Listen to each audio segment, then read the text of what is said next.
A very good morning, everyone, to yet another session of Wellness Wednesday under the saga of Vivasriti, which is the ongoing service project of MYP across the schools. Now, today's session we have organized by the HUS Chennai. We have an expert lecture. So we'll be beginning with this. Hope you all are practicing what is being preached every Wednesday to all of you. Parag sir, can we start, please? Thank you so much, everyone. Yes, have an entertaining session.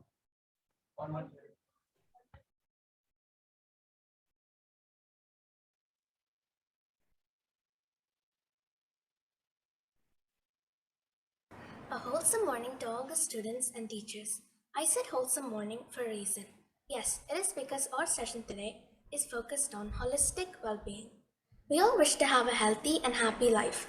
We do yoga asanas or some form of exercise regularly and supplement it by eating nutritious food. But is that enough to keep us healthy?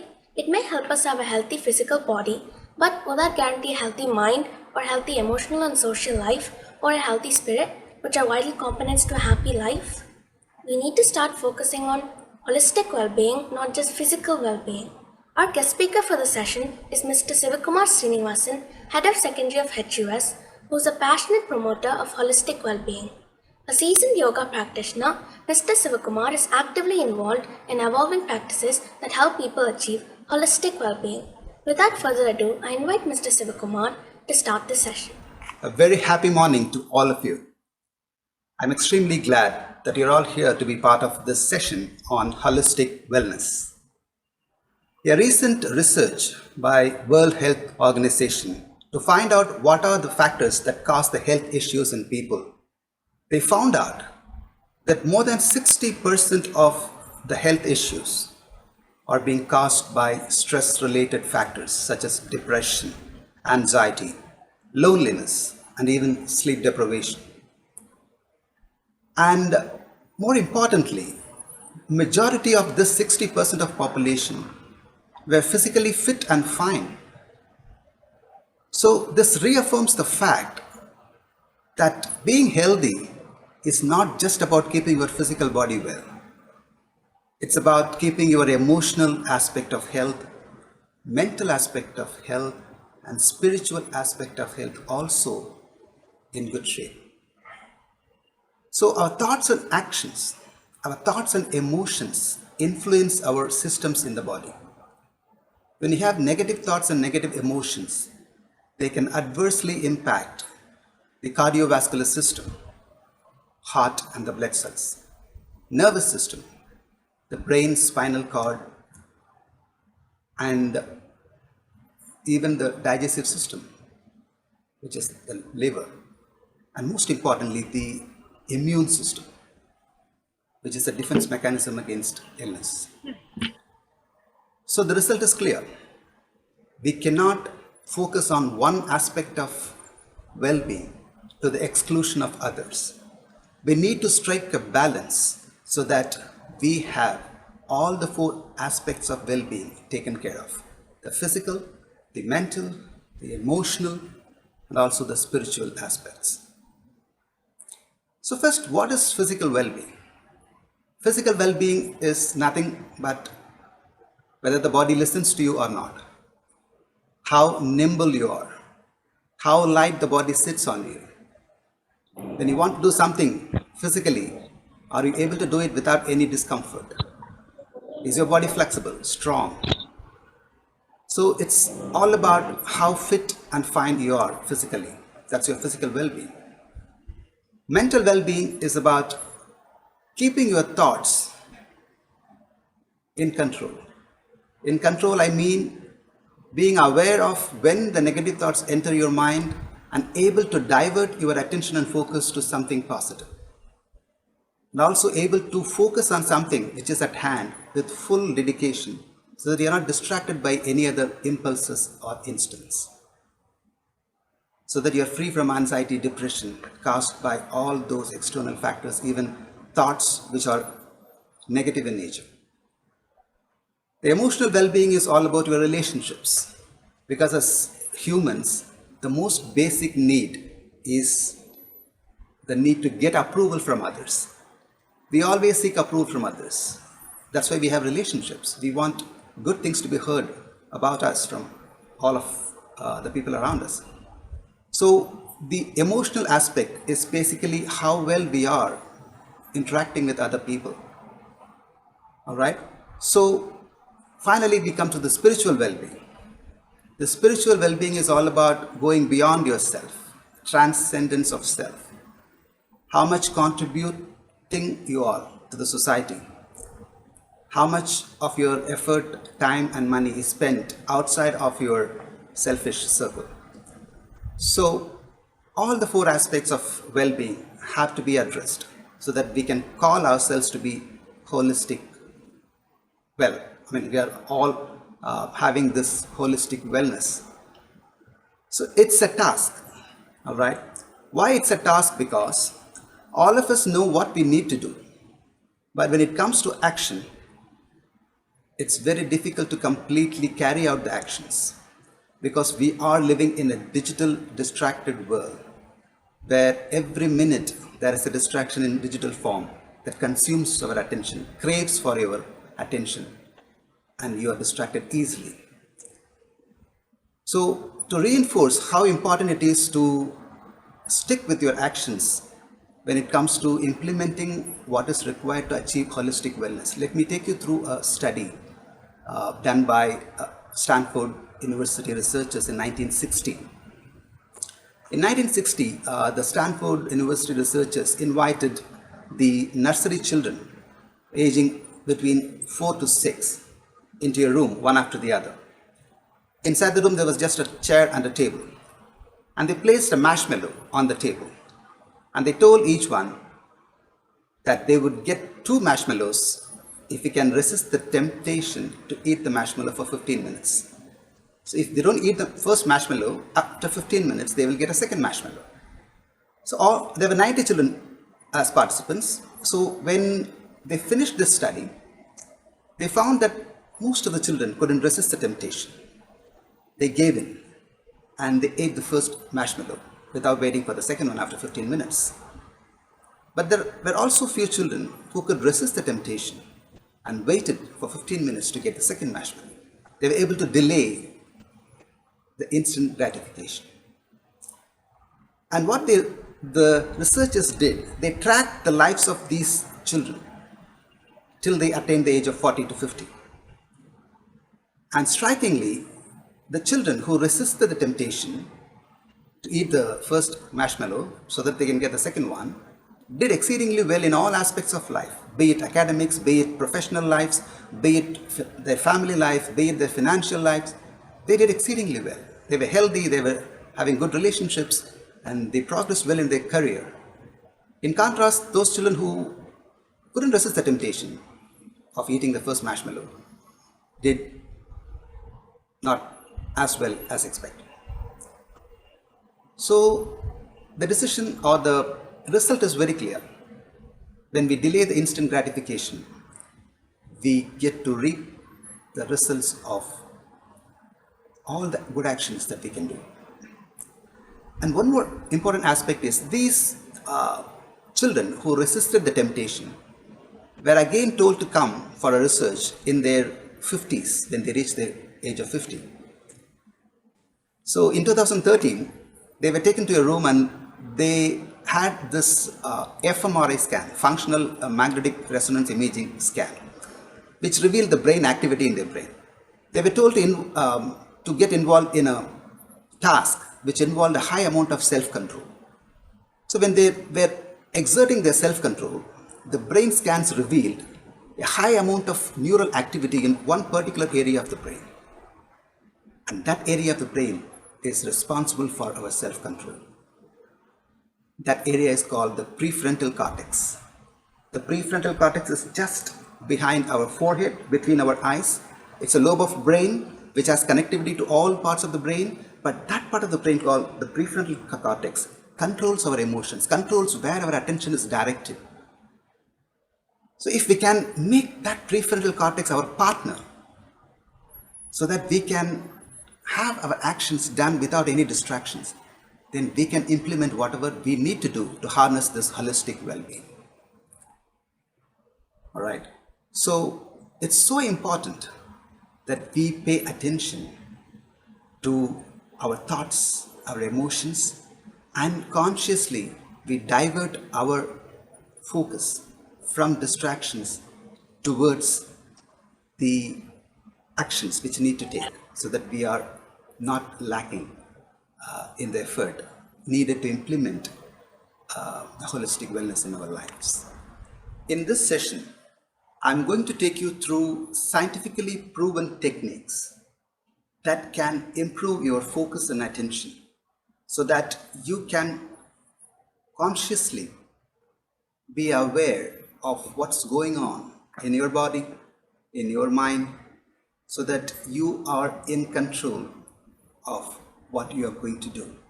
You're not consumed by instant gratifications, you're not consumed by impulses and instincts that always distract us from carrying out the actions that will lead to the results we seek in all the four aspects: physical, mental, emotional, and spiritual.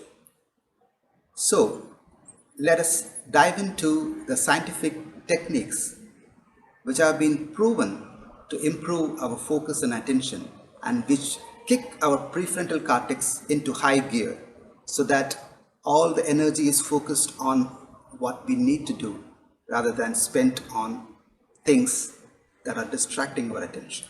All right? Let us now move into the techniques that will give us the self-control to carry out our actions. The techniques that we are going to practice today will lead us to a better self-control so that we have control over our thoughts, our emotions, and more importantly, the actions. The actions that we need to take so that we can harness the power of holistic well-being in our lives. So the first technique is called breath focus meditation. This is a simple meditation but a very powerful meditation. There are three parts to it. Each part has some application to our real life where we can use it to our advantage to carry out the actions. So the first part is you're going to sit on a chair, or you can sit on the floor with your legs being crossed. But since we are all sitting now, let us follow this posture. You're going to be sitting on the chair with your spinal cord erect. Your foot are planted on the ground. They're not hanging in the air. The foot is planted on the ground, and your palms are placed on your lap, and your shoulders are not crunched or drooped. It's just relaxed. All right? So that you are in this posture. So this part of the meditation is called sitting still. Right? Why it's called sitting still is because you're not going to move for the next 2 or 3 minutes. Or if you're actually doing it for 5-10 minutes, for the entire 10 minutes, you're going to be in this posture. Okay? Without moving any part of your body. So whenever there is an itch, okay, you're not going to follow that. Or whenever you want to move your palms away and then again you want to keep it back, or you want to crisscross your legs, you're not going to follow any of that urge. Or if you want to just relax your shoulders a little bit, there will be an urge making you follow that urge. But the challenge is, even if there is an urge, you're not going to follow that urge. All right? So you're not going to scratch an itch. You're not going to move any part of the body. You're going to just sit still. Okay? And observe if you have any physical discomfort in any part of the body. Just observe. Don't try to address by moving your body parts. No. You're going to be sitting still. Right? Just close your eyes. After closing your eyes, be still and try not to follow the urge.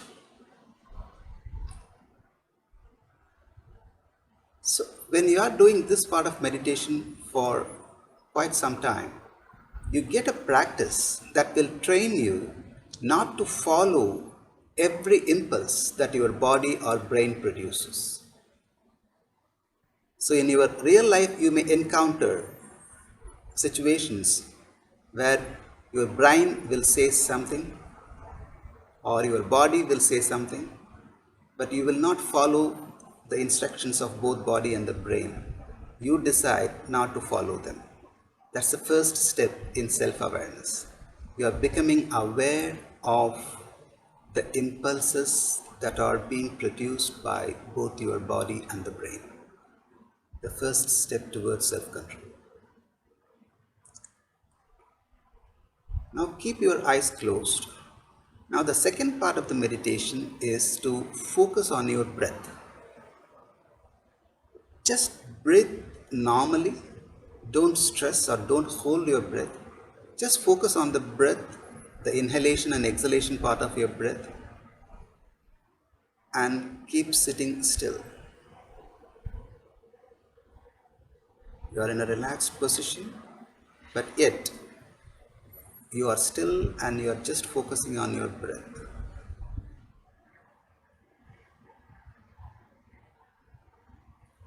Let's do it for a minute. When you are inhaling, taking the breath inside, in your mind say inhale. When you are breathing out, in your mind's eye say exhale, so that you are completely focused on your breath, not distracted by the physical discomfort or any thoughts. So when you are breathing in your mind say inhale. When you are breathing out, in your mind say exhale. Keep breathing in and breathing out and keep labeling them in your mind. This part of the meditation kicks the prefrontal cortex I was talking about into top gear, which is responsible for controlling your thoughts and emotions. So when the prefrontal cortex is kicked into top gear, what happens is it quiets the stress and craving centers of your brain. It is scientifically proven that when you are doing this meditation, all the other centers of the brain are quietened and only the prefrontal cortex is put into top gear.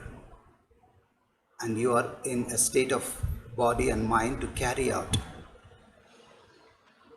whatever the actions you want to carry out without any distraction. So the distractions are being quietened now. Now slowly drop the label. We move to the third part of the meditation, where you are going to focus on the feeling of the breath through your nostrils. You can even breathe in and breathe out through both nostrils and the mouth also. So just focus on the feeling of the breath flowing through your nostrils in and out. And also, if you are having your mouth slightly open, feel the air moving in and out of your mouth also. Thoughts will come. Just observe the thoughts. Don't get lost in them. Keep coming back to your breath. When you get a thought, acknowledge the thought, but don't get involved in the thought. Just come back to the breath. So this part of the meditation will train you to catch yourself when you are moving away from your goal. Just like you are catching your breath again, catching your focus on the breath again when the thoughts try to distract you. The same way in your real life, when you get situations that distract you from your goal, you catch that instance and you keep coming back to your goal. A simple example can be when you are about to order a deeply fried, highly salty junk food for your lunch, and when you are needed to order a healthy food, this practice will help you. You will catch yourself when you're about to order a junk food, and you will just be reminded of your health goal, and you will be ordering a healthy food. On the emotional front, when you are about to say some sarcastic comment, and the comment is on your lips, but you are needed to hold your tongue so that you can preserve the relationship. So this practice will help you, would have trained you to just catch yourself when you're about to say something sarcastic, and will help you to hold your tongue, coming back to the goal of keeping up the relationship intact. So this is a very powerful meditation where you are observing the thoughts, and you are finding or catching yourself when you are moving away from the focus on the breath, and you just keep coming back to your breath again and again. Slowly open your eyes. Now, this meditation you should do at least for 5 minutes every day, preferably just before the shower, so that you are ready for the day.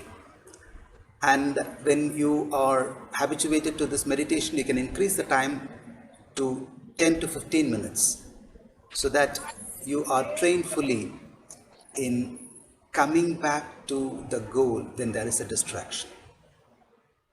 The goal can be being physically fit. You want to exercise, and you come back from school and you just want to lie down on the couch and watch TV.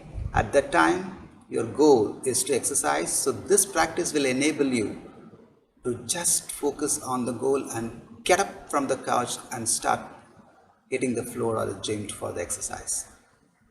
So the benefits you will understand only when you do it and make it a habit in your life. We move to the second technique, which is called breath control meditation. So this breath control meditation has been proven by researchers to immensely benefit in controlling our stress and quietening our craving and stress centers of the brain, and keeping the prefrontal cortex in control of your actions. So there's a factor called heart rate variability. So when we are stressed, when we are anxious, and we are completely consumed by fear or any other negative emotion, what will happen is your heart will beat faster. So what happens?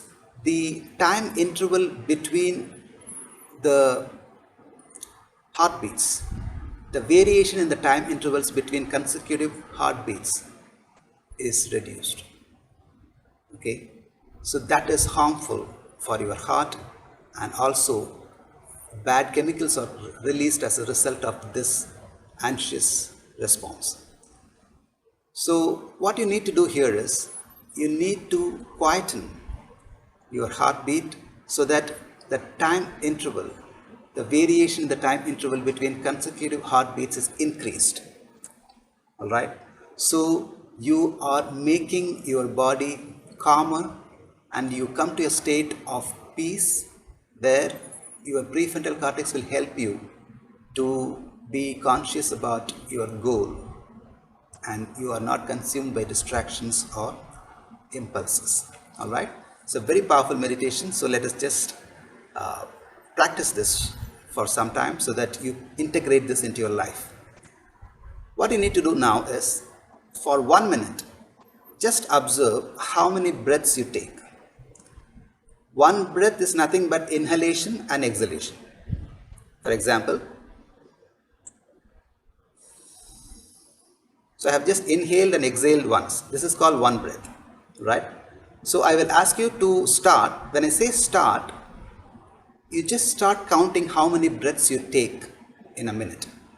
I will ask you to stop after 1 minute. So your task now is to count how many breaths you take. Okay? Shall we start? All right. So just observe how many cycles of breath. One inhalation and one exhalation is one breath. Like that, how many breaths you take in a minute. Okay? Just count the number of breaths. Let's start. Close your eyes. Just count the number of breaths you take. Normal breathing. Don't try to stress or hold your breath. Normal breathing. Just to find out normally how much breaths you take per minute.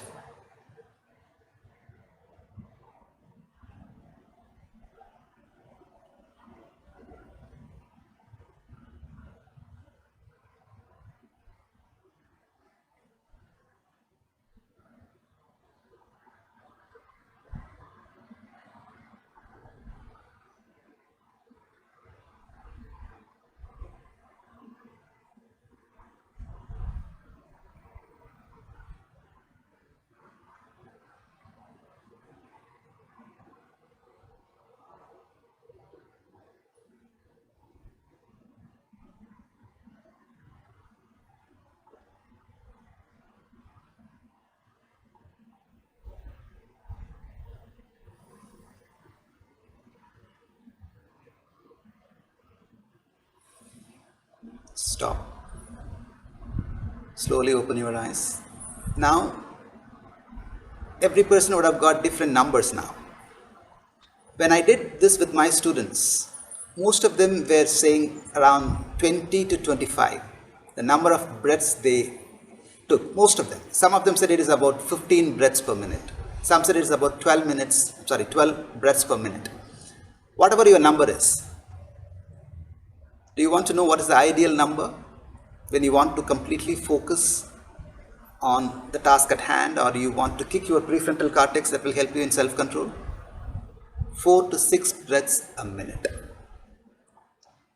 When you are taking only 6 breaths per minute, then what is the duration of each breath? 10 seconds.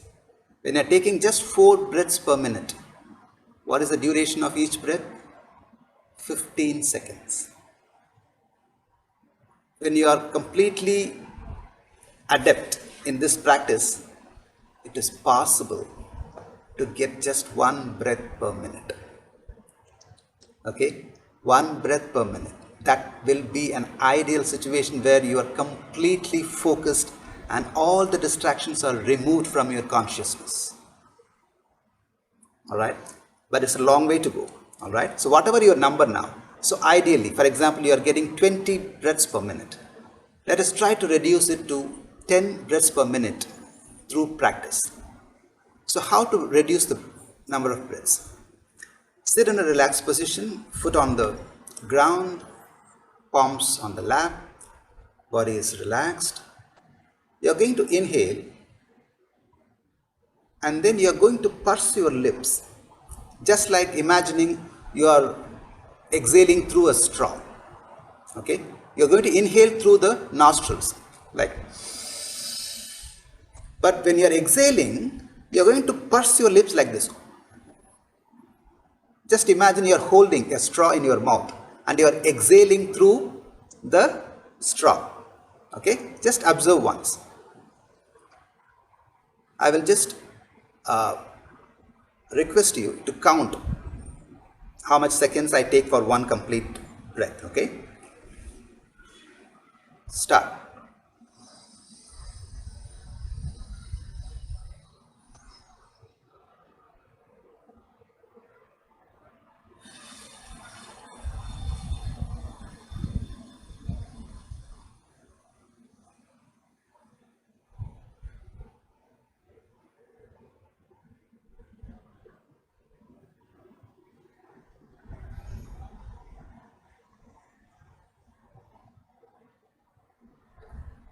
It might have been around 25 seconds. I'm just assuming. So literally, if you extend this for 1 minute, I will be taking just 2 breaths per minute around. What I'm doing here is I'm taking a deep inhalation, but normally people exhale with a lot of time. So they exhale more deeply than inhale. So the time for exhalation will be more than the time for inhalation. Okay? For most people, for me also. I exhale for more time than the time I take for inhalation. Okay? So inhale, and then when you are exhaling, because you are using your mouth to exhale, you can increase the time for exhalation. Okay? So that's an ideal situation. So inhale through your nostrils, then exhale through the mouth when it is pursed like this. The air is moving out through the mouth. Okay. Do this exercise whenever you have some challenge to focus. It may be just you have gone back home and you have to prepare for the exam and there is IPL final and you want to watch the match, but tomorrow is an exam. I cannot sacrifice 3.5 hours for watching the match. I will be doing badly in the exam. Just do this breath control meditation. Just sit for 2 minutes and inhale and exhale in a deep manner, just like how I did. You will be reminded about what is more important. You will be focused on the goal, which is to prepare for the exam. You don't need to do anything other than breathing. The brain will do it automatically. Your prefrontal cortex, I told you, will kick into top gear and it will set all the chemicals flowing in the body, which will remind you about the goal again and again, and you will be automatically moving away from the TV and you'll be sitting and studying for the exam. Right? These are all powerful techniques, may look simple, but the benefits you will realize only when you start doing it and start integrating as habits in your lives. Right? There is one more meditation called relaxation, which we will do in the subsequent sessions. Thank you very much for being with me in this session. I really appreciate it. See you later. All the best.